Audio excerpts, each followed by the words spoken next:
Ito pa ang ating mga caladium. Ayan ay isa rin kino-consider na lucky plant for 2024. And then itong ating mga anthurium. Ayan na isa ring lucky plant na it represent long-lasting love and friendship. Ayan, dahil nga sa kanyang heart-shaped leaves.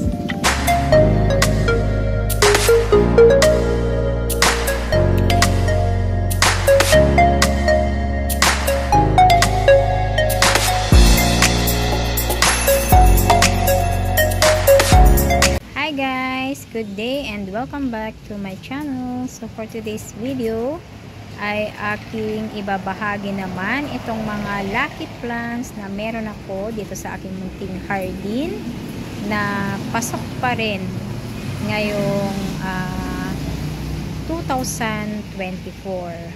So bago ko sila ipakita sa inyo ay big shout out muna sa aking mga silent viewers, sa aking mga YT friends and sa aking mga subscribers. Maraming salamat po sa inyong lahat. Unahin ko itong aking peace lily. Ayan na matagal ko ng halaman to guys. Pero parang ngayon ko lang yata siya maipakita sa inyo. Ayan. So first time. Itong si Domino na peace lily. So, ang ganda niya, guys. Ganyan ang itsura niya. Ayan. Ganyan lang yung kanyang mga white na makikita sa dahon. Ayan. Kumpara sa isang ko dito, isang variety na mas malalaki yung mga dahon niya, mas malalapad. Ito naman, ganyan lang. And, ayan, meron na siyang baby dito. Ayan, yung kanyang baby. And, tinanggalan ko lang kanina ng mga pangit na niyang mga dahon. Ito hindi ko pa tinanggal, medyo okay pa naman. So itong ating peace lily ay isa ring air purifying plant. Ayan, kaya siya lucky plant and it brings aggressive luck. Ayan ang ating peace lily. And then ang pangalawa ay itong ating spider plant na isa ring air purifying plant na ito ay maganda para sa mga may asthma. Ayan, mga asthmatic. Ayan, so kaya siya kinonsider din na lucky plant. So ito yung mga yung pinagsama-sama ko ang ilang dito, mga lucky plants. Ayan. May enjoy, yan spider plant, may din, yan philodendron, yan. And then itong snake plant. Ayan, so dalawang klase yung snake plant ko diyan. Itong si nakalimutan ko ng pangalan nito. Bonsel pala na snake plant. Ayan, so malaki na siya. And then yung anak niya andun na Diyan siya lumabas, yung anak niya. And then itong naman, itong isa, iba yung pinag-anuhan niya. Yung kung saan siya humarap. Kasi hindi ito yung una kong tinanim noon. So, na yun namatay na. So, ito na yung bago. Iba naman yung direction ng kanyang dahon. Ayan. Pero ito yung kanyang harapan sana. Ayan, naka side view siya. Ayan, so ang snake plant natin ay isa ring air purifying plant na ito yung pinaniniwalaan na pinakamasipag na magtrabaho, magtanggal ng toxic sa air. Ayan. And ito rin ay sinasabing maswerte sa mga may business, sa bagong kasal, ganyan, and even sa career. Ayan. And ito yung usually na nakikita natin sa mga offices. Yan, madalas nating makita sa mga offices. mga bangko, ayan, and of course sa mga may mga store, ganyan, and maging sa ating loob ng tahanan. Ayan, dahil nga air purifying plant siya. Ayan. And ang susunod ay isang air purifying plant din, ang ating mga Syngonium. Ayan, na talagang ang gaganda rin itong mga Syngonium na to. And ito rin ay nagdadala din ng enjoyment. Ayan, ang ating Syngonium. Ayan, kaya siya lucky plant din.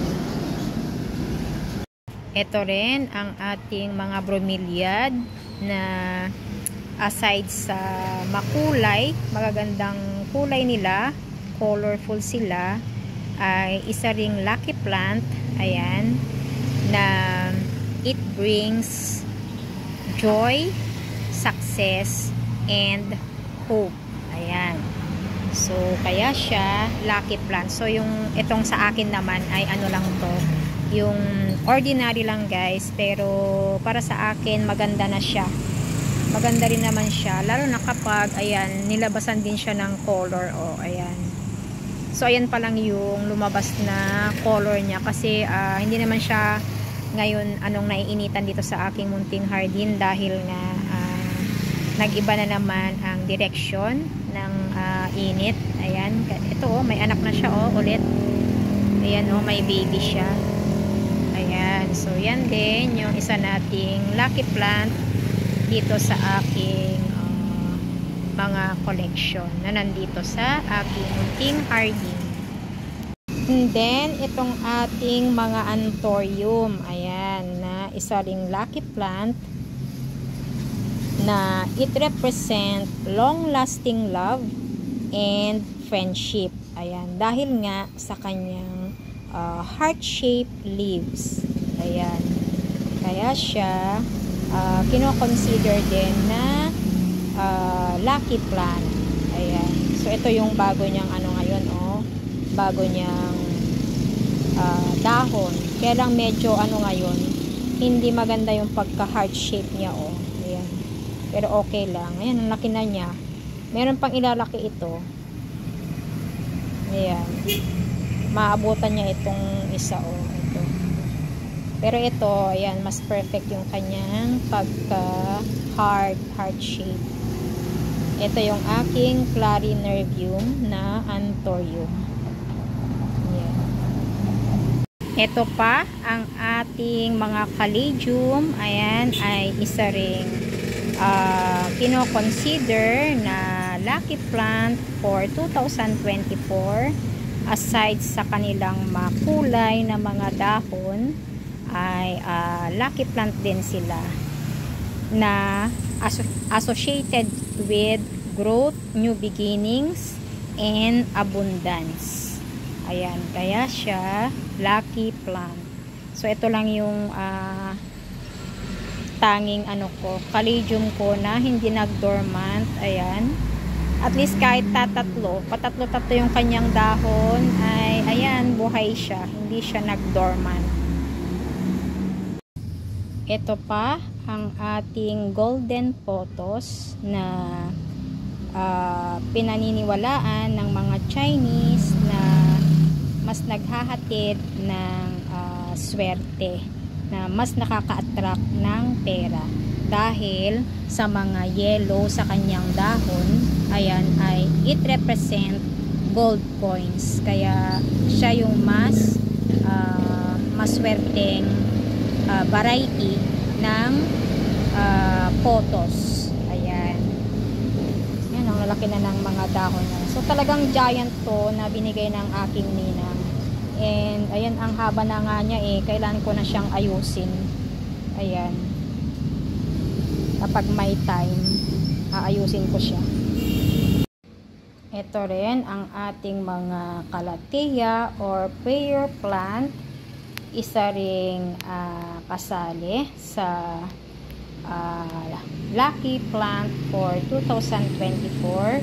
Ayan, dahil nga iba sa gabi ay yung kanilang dahon ay tumataas. Ayan, na parang yung nagpe-pray. So ito ay it represent thankfulness, and then it also brings positive energy, abundance, and gratitude.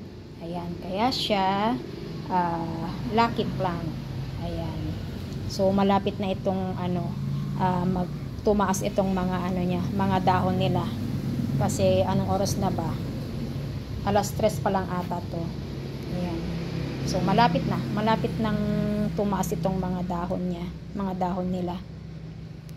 Ang ating mga prayer plant, or itong maliliit, maranta naman, pero prayer plant pa rin siya. Ayan. And ang ating mga rubber plant din ay isa ring lucky plant for 2024, na itong kanyang mga dahon ay it represent coins. Ayan, kaya siya isang lucky plant.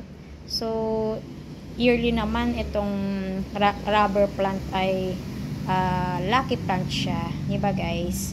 And talagang maganda rin siyang pangloob ng bahay. Ayan, and even dyan sa labas din. Ayan ang ating mga rubber plant. Ayan. And then ito ring ating mga philodendron ay kasama din sa mga lucky plant natin. Ayan, aside from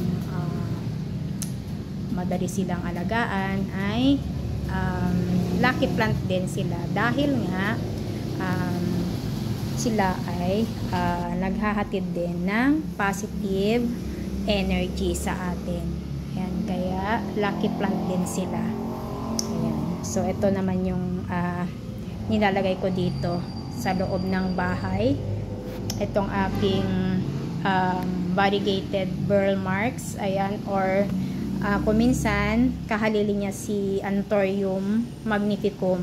Ayan, so si magnificum naman ang nakalagay sa labas ngayon. Ayan. So ayan yung mga nakalagay dito guys sa loob ng bahay ngayon. So ayan, mga lucky plant yung mga nilagay ko. So dito sa may pintuan yan, yung aking isang kalatea and yung rubber plant na pinakita ko kanina. Ayan. And ito naman yung peace lily na si Domino. So dito ko naman nilagay. So spot ni Philodendron Brazil. So siya muna ang nilagay ko ngayon dito.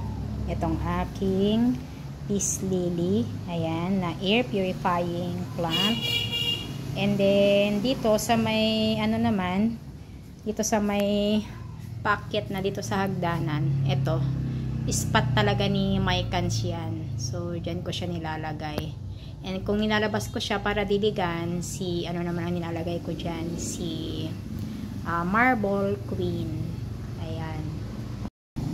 And then dito sa aking corner ay ito, si neon photos naman ang nilagay ko dyan. Ayan, na parang ang mga photos din ay air purifying din yata sila. Ayan. And ayan, meron akong isang watermelon dyan, si Brazil na philodendron. Ayan, nabasa pa yung kanyang kanyang dahon dahil nga naulanan siya. Ayan. And then yung aking isang syngonium na ito yung na-freebie ko, si milk confetti kakosana. Ayan, so may mga pa-unfair siyang dahon dyan. And yung isa kong naipakita sa inyo kanina na itong si Noid Maranta. Ayan. So mga maliliit lang yung pwede kong mailagay dito. sa aking shelf dito sa gilid. Ayan. And then isali ko na rin guys itong Forever Witch. So ito yung isa kong variety na ito ay kino-consider din ito na na lucky plant. Ayan. Itong Forever Witch. So ito yung aking variegated na variety. Ayan. And yung isa ay nandito. Oh. Ayan. Ayan. So ito mas mas malalaki ang dahon niya. Kabilog yung iba. Basta mas matataba, mas malalapad yung kanyang mga dahon. Ayan. So, ayan guys, ang aking na-share sa inyo ngayong araw. And I hope ay nagustuhan nyo. And kung bago ka lang dito sa aking munting channel, please like and subscribe at pakiclick na rin ang notification bell para lagi kang updated every time na may bago akong upload. Thank you for watching. Always stay safe at God bless sa ating lahat. See you next time guys. Bye!